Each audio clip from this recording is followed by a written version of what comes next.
that main control that you are talking about is responsible to make the electricity available or otherwise? Yes, ma'am. Okay. What is this operational computer in Nanjing? I'm not aware of that, ma'am. Operational. Operational computer in Nanjing. Nanjing, China, I believe. I'm not aware of that, ma'am. Ibig sabihin mo, you're the one using the system of China. Mas marami kang alam kesa nag-create ng system?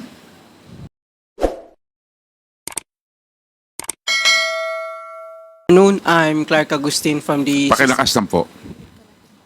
Good afternoon, Your Honor. I'm Clark Agustin from the System Operations. If you're referring to the control From system... what? From what? System Operations. He taken his oath, Comsec. Please take the oath of the of Mark. Tumayo po kayo.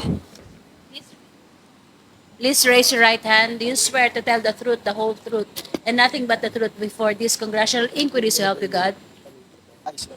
Thank you.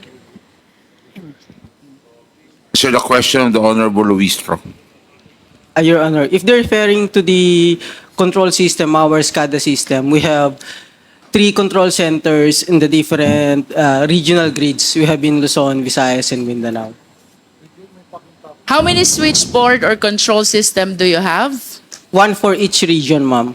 So One for actually, each region. We have 3 control What centers. controls the switch or the control system per region?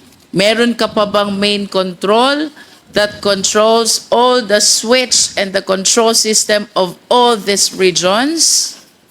I believe yes. Yes, ma'am. We have the control center for each region, and then we have substations for the equipment level control.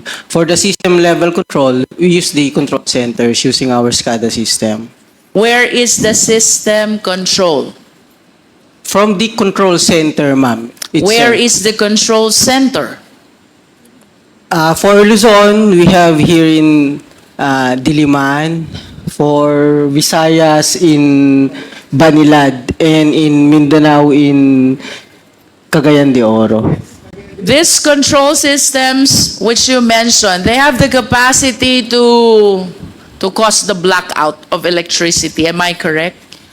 Not to cause a blackout, but to control our transmission assets. And If I want to substations. turn off the electricity, I just need to switch off the control system. Am I correct? 1 by 1 per equipment. You can One do by that. one. Yes, ma'am. We can control it remotely. So, kanina you mentioned about the main control. How many main controls do you have? We have a control center monitoring and controlling different equipment of the grid. How many main controls do you have? So we have a system, pag control po ma'am, not necessarily, as I get from your question, isang button, wala po siyang ganon. So kasi different parts po ng grid, different assets, different control.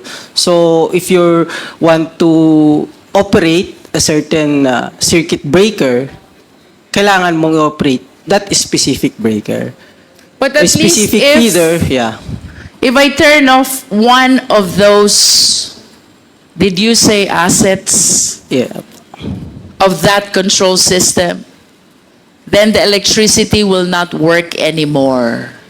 If I turn off one of the several assets of the main control system, the electricity will not work anymore. If you intentionally isolate a specific area, that specific area will not have electricity, will not have supply of power for that specific area associated to that equipment. To simplify, Mr. Chair, that main control that you are talking about is responsible to make the electricity available or otherwise. Yes, ma'am. Okay. So, you said that you have main control in Luzon, in Visayas, and Mindanao. My next question is, what is this operational computer in Nanjing? I'm not aware of that, ma'am. Operational? Operational computer in Nanjing. Nanjing, China, I believe. I'm not aware of that, ma'am. Well, based on reports, there is such a thing as operational computer in Nanjing, which is connected to the server in the Philippines that can control the availability of electricity in the country. Can you comment on this? I'm not aware of that. Is Control, it yeah. possible that this information is exclusive to the Chinese counterparts and not shared to the Filipino counterparts?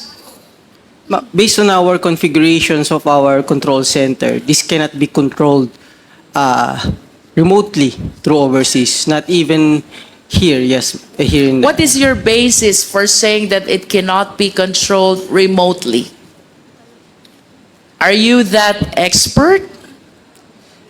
Based on my experience and my knowledge, our SCADA system is actually isolated, ma'am. It's not connected in the internet, so you cannot easily control it remotely. Without Based on the design and the architecture. I understand. With all due respect, but considering that our IT infrastructure, tama ba, is provided by the Chinese counterpart, or should I say a Chinese corporation, I humbly submit that no matter how knowledgeable Filipino citizens are, the one who created the system no more and no better than the one operating the same. As a general statement, do you agree? No, ma'am. Ibig sabihin mo, you're the one using the system of China, mas marami kang alam kesa nag-create ng system? No, ma'am. As I've said... This is a general statement, NGCP. It is not my intention to undermine the technical know-how of people from the NGCP, but logically speaking, ang sabi, the creature cannot become higher than its creator. I believe that the one who created knows more and knows better about the system than the one using the system. Do you agree? I disagree, ma'am. Say for example, bawa meron akong laptop, computer, it's made in the US or in China. That does not mean the manufacturer can remotely use my device. Kung analogy po, ma'am, ang pinag-uusapan. No, I'm talking about the system as a whole, and considering its use, the use of the system, considering that they were the ones who created it, it is my humble submission that no matter how expert we are, the one who created knows better about the system. That is a manifestation. We respect your position. To continue, Mr. Chair. Mr. Chair, Mr. Chairman, Romy ako. with the indulgence of the Honorable Luistro, because I'm interested in the point she was making a while ago. I did not get it clearly, yung sagot po ng resource person. May I ask some clarificatory questions, Mr. Chair? If the Honorable Luistro will allow, Honorable Luistro, there were questions that he would like to ask for clarification. Yes, the Honorable Akop, you have the floor. Thank you, Mr. Chair. Sinabi po nyo kanina, 10 yung control points. Tama po ba yung pagkarinig ko? For the entire country, 10 yung control points. Tama po ba yung pagkarinig ko? Sir, hindi 10 as in 10? Yes. Hindi Sampo. po. Ah? Hindi po. We have three control centers, one for each region. One for each. One for Luzon, Visayas, and Mindanao. And walang central control point to control the 3 control points. Meron po kaming convergence point, yung central grid operations, pero it's just monitoring the interchange points. Yeah, but- Wala po. For each region, you're correct, sir. So if you decide to cut off the power for the entire country, wala po yun. Wala po. Wala po. So it's for the 3 control points. Yes, Kung sir. gusto nyong patayin ang power sa Visayas, po pwede. Yes, sir. Using the control center, one Yes. by one, you turn off the circuit breakers. So you isolate walang the plants. central control point to control yung 3 control points. Yes, sir. If you're referring the central control point as a single control, single button, wala pong ganan. Thank you. Thank you, Mr. Chair. The Honorable Akop.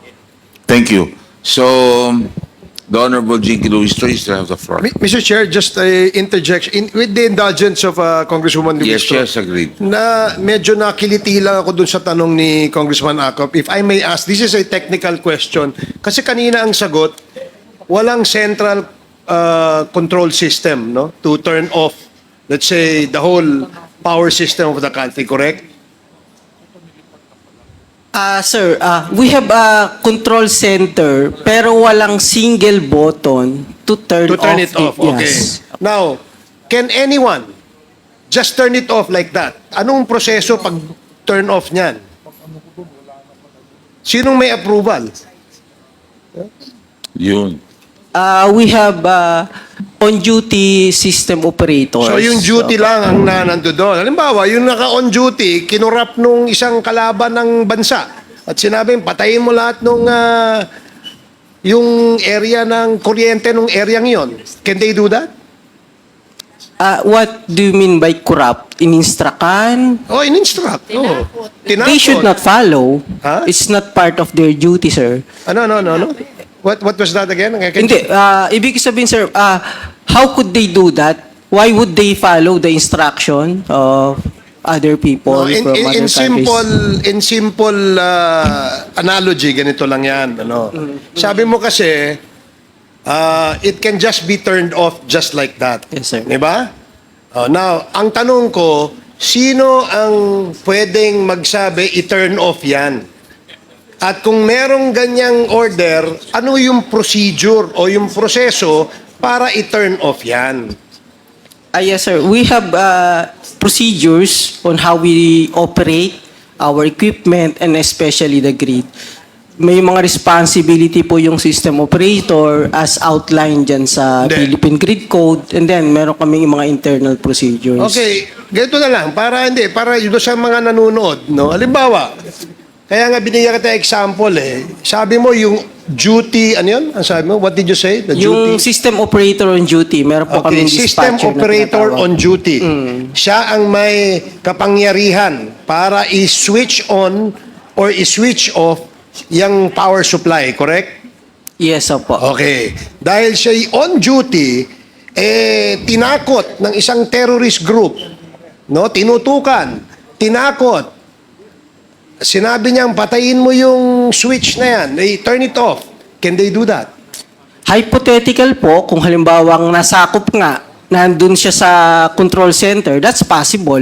Kasi ma-operate niya manually. Ano nga yung procedure pag turn off? Meron po tayong... Who decides? Is that the decision of the duty, ano yun? Duty system manager o ganyan? Yes, sir, Decision opo. lang niya yun? It's a decision based on established procedures po. May guidelines po tayo. May established procedure pala Ano nga yung procedure? Ano yung procedure? Kung halimbawa po, merong maintenance, pwede niyang patayin yon. May emergency, may risk sa life, sa equipment, pwede niya pong patayin. Oh, I raised a hypothetical scenario na terrorist group came into that place. Tinakot yung operator. Patayin mo yung kaya niyang gawin yon.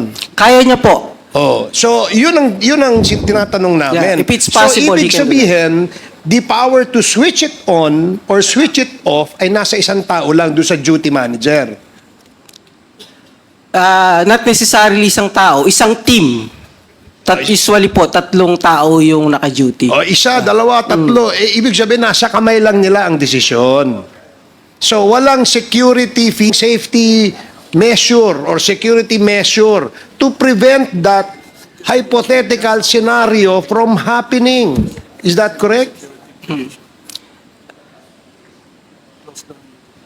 Sir, yung details po, pwede naman namin i-discuss kasi kung sabi nyo nga, security yung involved. Pero public po kasi baka po hindi namin basta-basta ma-disclose yung process nung...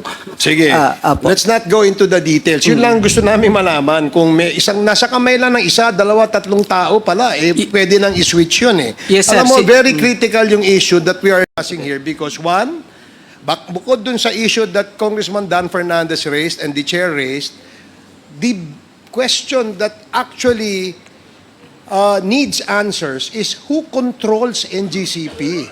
Is it the Filipino or the Chinese? Based on documents, sinasabi na Chinese kasi sila yung kaya nga we're digging deeper. That's why we're asking questions. Now you're telling us na yung meron palang power to switch it on or off is only in the hands of one or a few. Therefore, masyadong vulnerable yung sistemang yan. But I will ask that question later and elaborate on that, Mr. Chair. Thank you, Congresswoman Jinky Luistro and Mr. Chair. Luistro still has the floor.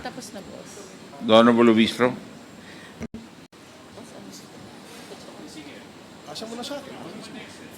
Mr. Chair, I came across this NARI, the one which provides the IT infrastructure of NGCP. Does NGCP confirm this? NARI. Mr. Chair, I am not familiar. May we place back on board the technical officer of NGCP. Mr. Clark Agustin, please take the chair of Attorney Malyari. Do you confirm that the IT infrastructure of NGCP is now NARI? For the IT, it's not NARI, but we have equipment branded as NARI. Okay. Yeah. Equipment is branded as Some. NARI, Some equipment, Some. not all, yes, ma'am. but you deny that IT infrastructure is NARI. I'm not sure about the specific brand of our IT. And it's not, I think not supplied by only one brand, ma'am. Mr. Chair, I wish to remind our resource person that he is testifying under oath. So I hope you are giving truthful information to this committee. I understand that prior to NGCP, the IT infrastructure is SCADA, a Filipino corporation. However, upon the assumption of NGCP, they converted to NARI, which is a Chinese corporation. Now, I wish to ask, what is the reason why you switched from SCADA, a Filipino corporation, to NARI, a Chinese corporation? Ma'am, I would just like to clarify. IT is different from the SCADA. So, SCADA is our control system. That's our system control and Do you data still have that acquisition. SCADA Yes, up ma'am. to now? Yes, ma'am. We have a SCADA. Yes. Are you still using SCADA? Yes, ma'am. Actually, all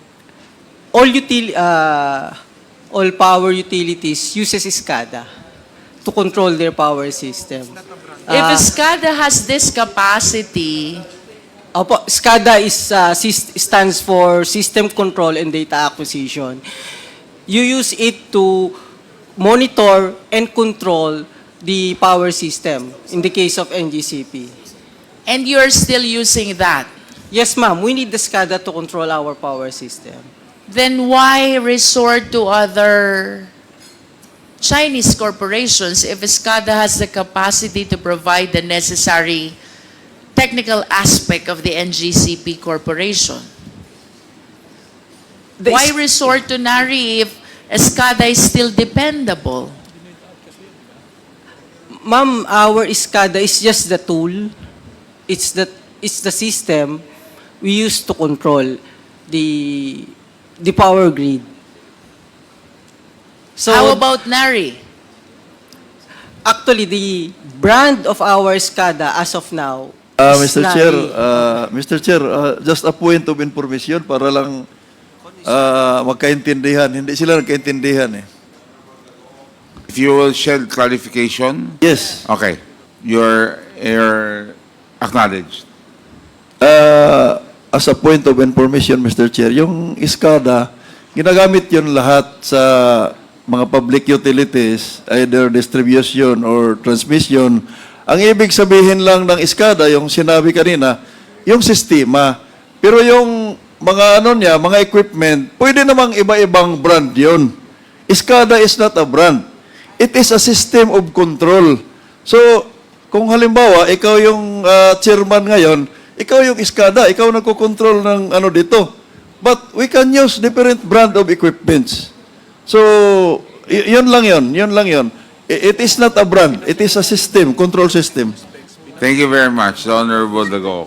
The Honorable Jinky. you Mr. still have the Chair, I acknowledge that we are dealing with a very technical matter. So, to give opportunity to people who are not endowed with technical know-how, I wish to suggest, Mr. Chair, that we conduct an ocular inspection of the NGCP IT infrastructure, including the system, and perhaps we can invite experts to guide the committee members in evaluating whether this system are the one which really are in main control of the operation of the NGCP, one which is Chinese-owned, or just equipments being used by Filipino citizens. That is a recommendation, a suggestion, Mr. Chair, from this humble representation. Noted. We will make the representation for us to be able to make an ocular. Mr. Chair, I wish to conclude on this point as my other questions has something to do with NARI, which information that I have is the IT infrastructure of NGCP. And with that, Mr. Chair, I wish to make this final manifestation that with all due respect to our esteemed colleagues and our resource persons, but it is indeed my humble submission that while we, in the face of the general information sheet of NGCP, only 40% is Chinese-owned, considering, however, the presence of Chinese citizens, one as chairman, the other two as evaluators of bid, the other one as chief technical officer, and NARI, which I believe is Chinese IT infrastructure. It is my humble submission, Mr. Chair, that it seems that the control over the NGCP has been compromised already in favor of foreign nationals. Thank you, Mr. Chair.